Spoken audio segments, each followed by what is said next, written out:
Hello there, welcome along to another MMA conversation for Sky Sports, responding to UFC 262 at the weekend from Texas. Wonderful to have the fans back, wonderful to have a former UFC contender, current MMA coach Mark Weir to dissect this one for us. Mark, how much did you enjoy that? Ed, it was amazing. I was looking forward to it. It's like the fights are just getting so much better, even though it's locked down. It's just amazing. And they had a crowd as well, which is gives that a little bit more atmosphere. Yeah, it did, didn't it? And the fighters mentioned that. It seemed like maybe it raised the notch a little bit of their adrenaline. Yeah, well, they like to play to their fans and that, keep the adrenaline going. And they know they're being filmed live, but it's even better when you've got the crowd there as well to make you feel more present. What about Charles Oliveira then? Made his debut in 2010. He's in his prime age for a fighter now. And now he is the lightweight champion. How impressive, not only overall in his career to achieve this, but what he achieved on the night in terms of coming back from that adversity. Yeah, it's like amazing. It shows that he's got such must be a real good punch power mind. It's like I thought to myself that it'd be more on the submission side, pick and move, don't get hit. But when he came out round two, wow, the power was there, and it's like it stands out. He's got to be one of the most complete MMA fighters on the roster now. Yeah, because he's been acclaimed in the past for his ground game, his submissions, his jiu-jitsu. Yeah. But that was a sort of left hook that Dillian Whyte would be proud of, wasn't it? A top boxer. Yeah, prior to it, reason why I was picking him is when you look at his stats as well, he's 16 finishes, 14 submissions, and 16 performances on night bonuses. And that means he's gone to 17 now, 17 performance on night bonuses. And his winning streak's gone to 9. Is that right? 9 in a row. So, yeah, you know, all this. And then I looked at Chandler. It's his first time in UFC. Not me funny. Even when you have fights consecutively, the UFC level is, I believe, is always slightly higher. So the champions there gives you a bit more experience. Yeah, well, it was pacing the issue for Chandler. How will he reflect on it? Some judges gave him 10-8 for that first round, which I don't know what you'll make of it, because there's a bit of come back and forth in that first round. But did you think that maybe Chandler went for that big early finish? He was predicting an early finish, wasn't he, pre-fight? Did he put too much pressure on himself and perhaps gassed a little bit? I don't think that's the way he fights. They said he's a forward fighter, and they said it's the way he should be fighting. And if you look at the first round, he was doing everything to the book. He was doing right. Michael Chandler's spot on. I believe, you know, he's one of the most dangerous guys out there. But then when you see Charles Oliveira, the way he just composes himself, he looks a bit of a bookworm when he comes out with his glasses on, and, you know, he looks like a guy who shouldn't be fighting, if anything. But he comes out, he's very methodical. Like everybody says, he doesn't just swing for the bleachers. He actually methodical. Everything's precise. His hands up, even when he's throwing his hooks. He wasn't just swinging. You know, if you look at his right hand was up. Everything is just. He's a great sort of a role model for everybody to watch to how to be a perfectionist. He's tough as well, isn't he? That first round, he was taking some heavy shots there. Yeah, very, very heavy shots. But he knew. I think he expected that because the first one stood out to me when he met is the reach. It stood out. He's like, Charles was like picking out long distance, and I noticed Chandler realized that he wasn't catching him first, so he was trying to get in close, which means he had to take a couple. So I thought that was going to pay dividends later on in the round, but obviously I didn't realize it was going to be that quick. How important was it that Chandler was met in the middle of the cage, that Charles Oliveira didn't run away from him? Because it's always full of momentum, isn't it, for Michael Chandler? But it seemed to be that Oliveira, albeit with his boxing stand-up skills, he just stepped back a little bit. Yeah, he didn't really go forward. He's more the slipping. Yeah, the pressure came from him not backing up. And every time he slipped to hit, he just nudged forward. Then he did the same again, nudged forward. And then he got caught, if you remember, in the first round, and he shot in. So he's well-rounded, so he's ready to change levels, which is MMA. He's, you know, like I said, he's a role model for MMA. You know what to do against what fighter, and he basically showed a hole. Chandler, just don't get hit by him. It is, and for Chandler as well. Do you think there is maybe a blueprint now to beat him? I know, obviously, we know he's fought in Bellator before and had defeats before, but do you feel that perhaps that Oliveira has created a blueprint for maybe being clever with him and exposing Chandler's lack of reach, maybe? Yeah, possibly, but only if you're as good as him on the ground. Because you got to think, he caught him on the ground, potential submission, and Michael Chandler still got out of it. So what does that say to him? That means that he's definitely up there. He deserves to be there.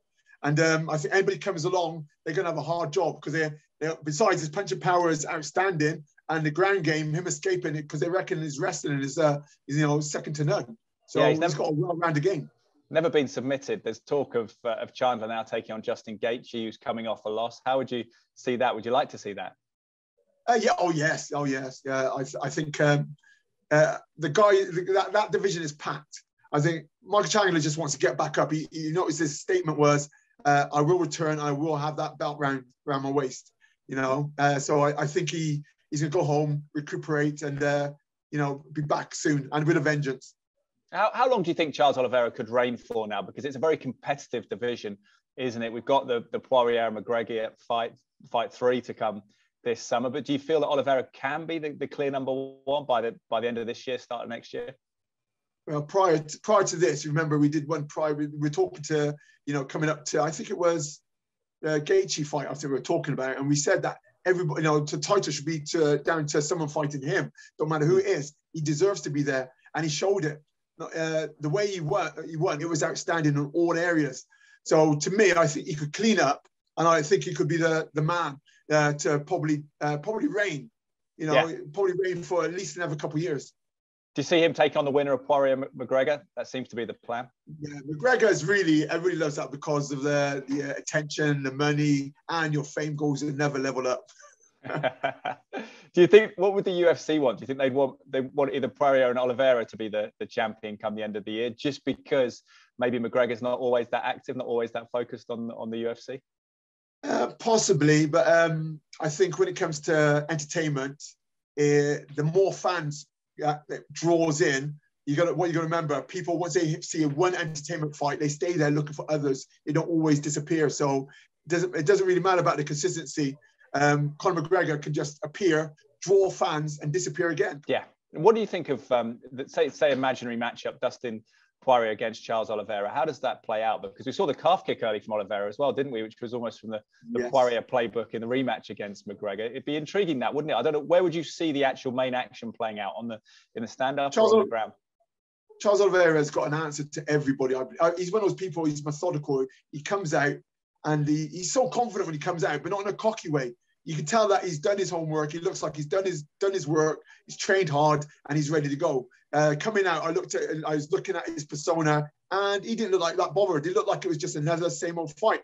But when I said about the stats, about the 16 finishes, 17 finishes now, sorry, and he's going up performance of night bonus again, gone to 17. He's like, in all areas, he's got the confidence. And at the moment, he's on a win-win situation. It doesn't matter how much the table turns on him. He's strength for adversity. He knows he can beat a person. He works him out as he's fighting, which is a dangerous guy. Reminds me a little bit of John Jones. Very clever. And if Charles Oliveira was to come up against Conor McGregor, what he showed at the weekend is punch resistance, which would be key against McGregor, wouldn't it? Yes, but I think Charles was fighting again. Conor, I think he'd probably take it to the ground more so, or against the cage. His ground game is on another level, and he's shown weakness in the ground area, the ground game area. Conor has. Yeah, sure. Yeah, so Conor has, yeah.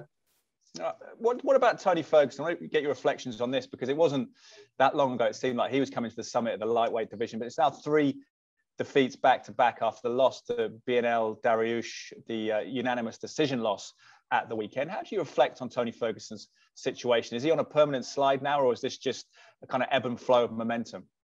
Yeah, Dariush, the way he held him down was way to win, but he, like I say, didn't really get any fans from that. I found it not as entertaining fight as I thought it was going to be. Tony Ferguson, I think, is an amazing fighter. I'm still, rushed to seats to watch him fight. It's a bit disappointing at the moment. I'm hoping that he can turn a corner. It's either that or he might just give up. I'm not sure. I looked at some of the press conference. Dana wasn't that impressed. He wasn't sure himself which direction he's going to go. But I would like the old Ferguson to come back. Or I think he's still got ability there. But whether he can match to top 10, I'm not sure. Top 5. How do you know, Mark, when it's time to call it a day? How do you know when it's a permanent slide, or you've just come across the wrong guy on the wrong night? Is it people who you trust saying something to you? Is it trusting your own body? Is it watching tape back, comparing yourself with you in your prime and saying, I've lost a step? How did you go through that process?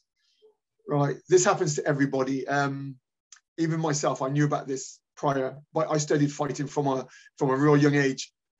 What happens as you get older, just generally, you become more conscious, more emotional. If you look at the older generation, grandparents, whatever, you're more emotional towards kids, grandchildren, stuff like that. When you're younger, you're not. You're more carefree. This is why when you see young fighters in the 20s, even if they get a loss, they can bounce back because they don't care. They're not that conscious about what's just happened. As you get older, you get conscious about everything. You're more conscious about somebody's winning streak, someone's ability. And also if you have a loss, it hits you more emotionally. It's emotional side. So the only downside to this, bounce back, if you look at Ferguson, is whether he's taking it emotionally, because he is getting on now. You know, as he had a few fights, you do have more depth of thought. Have you seen guys yourself? They've had a couple losses, and then suddenly they bounce back, like, you know, from nowhere, and they even get better. But what happens is that they can only really do that, I believe, when they're young. When they start getting into the later ages, because of science, you know, because of the way everything happens, you know, it's like they get more conscious and they can't bounce back. It's hit their emotional side, and they constantly thinking about their losses when they fight next. Start overthinking it, and perhaps because your life is more complicated as you get older as well, isn't it? Maybe Yes. More responsibilities, mortgages, whatever it may be, kids, family. Yeah, you just in more depth about everything. You're just thinking about life. When you're younger, you don't care. You know, you're immortal as far as you're concerned. That's why I see a young guy lose, I don't really care. When I see them older person into a mature age of maybe mid-30s, 40s, I don't know. Sometimes I think you can never come back from that. Where does bravery meet folly? Because for those of us who sit on the couch, who have never had the cojones to get in there in the ring, in boxing or the MMA cage, we love to see bravery of the like that Tony Ferguson shows a lot. But when you look at what happens against Charles Oliveira, the arm bar that he held out, the heel hook at the weekend where it seemed like his knee popped, and I believe Dario said that he heard the knee pop. Where does bravery become folly in the sense of your longevity? When do you have to just take a loss? What's your take on that, Mark? Okay, my take on that is I've been in positions, situations, even when I'm being struck.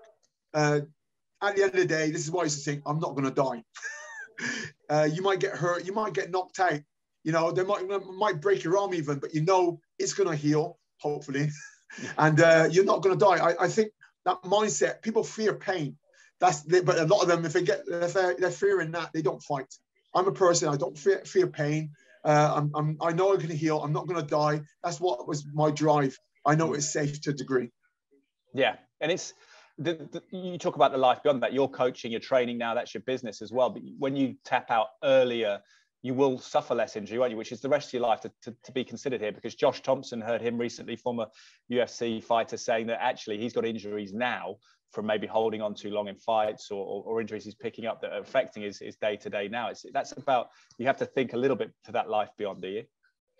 Yeah, a lot of people, it does have that playing on your mind when you get an injury. But a lot of times, like I said, you know, if you're young and you're fit, it should heal within reason. In a gym, you always tap, you know, earlier rather than late, because you want to go into the fight reasonably 100%.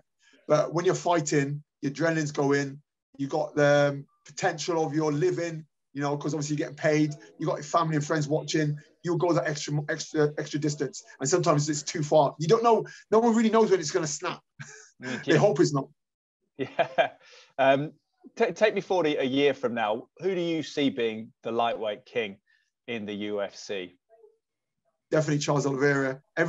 We've been talking about him for the last 6 months or so. Say that he's on a streak, and just the performance itself showed it. I didn't expect him to beat Chandler like that. No way. It's and it showed. It wasn't like a straight run. You know, straight for adversity. He got caught, but as soon as he got hit, he changed levels. And you know, his ground game, everything. And even when he escaped, you know, he's still determined to go forward. He's got a fighter's heart. But the main thing, he's so intelligent. I can't see Charles losing for a while if he keeps that mindset. I think 9 times out of 10, some people defeat themselves is when they get too confident and they don't create a focus on maintaining. Yeah, very studious look, as you mentioned, with the spectacles as well. That may be catching on. And he's such a great fighter. And we look forward to seeing Charles Oliveira in his prime at 31. And you've got a fighter going well at the moment. Tell us about him. Yes, Christian Duncan. He's got unbelievable. He's got this rematch coming up on 24th of June in the Cage Warriors. It's a trilogy they've been doing, and he's on a winning streak and a half. But this guy's got a big following, the guy he's fighting. But I think with Christian, it's still early days. He did amazing. He won a Grand Prix in amateurs, so he's deserving. And people thought, right, this is professional, it's not the same, but he seems to be just the same sort of character. He's unbelievable. He's knocking everybody out, if not the first or second round. And but I said to him first, get at least past 5 fights. Then you'd have the experience behind you, because he hasn't done more than 12 minutes yet. So he hasn't done a round. So I said, get 5 fights behind you, get some bad position, strength for adversity, see what it's like, and then we've got something to work on then. At the moment, he's just fighting with his natural ability. Christian Duncan from Gloucester, what weight division is he in? Middleweight. Middleweight. Yeah, 184 kilograms. Pounds, sorry. And is he from a kicking background like yourself, or what's his kind of foundation? No, he's originally a basketball player, so he's got agility. And when he first came to me, I showed him a few kicks. Wasn't very flexible, but he picked up really well. Showed him wrestling, he picked it really well. He's more of a proper modern day martial artist, where he's learning all areas at the same time. He's doing wrestling, he's doing jiu-jitsu, he's doing kickboxing, and we just basically segment each area, work on it, and I'm the main one to put it all together, what he needs to do, looking at his weakness and just sort of like filling the gaps. So he's a well-rounded fighter. We look forward to seeing his progress, but you do train regular members of the public as well. Tell us about that, because this is it. You've got to go in a minute, because Monday, May the 17th, you've been released. You've got people back. Yeah, it's been a real honour. Everybody's been released, allowed back out now, and I think the cinema, that's what I'm looking for. It's opened up again. So yeah, we can get together a bit more. I think the restrictions have lessened in a way that we can get bigger groups. But yeah, I'm looking to get back to public. We still got social distancing in play, so we're still going to do individual drills. But obviously June the 21st is when we can interact, hopefully. But yeah, so I got public classes. I can start making money, a bit more money, because the way it is in martial arts, it's not very one-to-ones is okay, but you know, we've survived off the public classes. That's the main thing. Remind us of the gym name.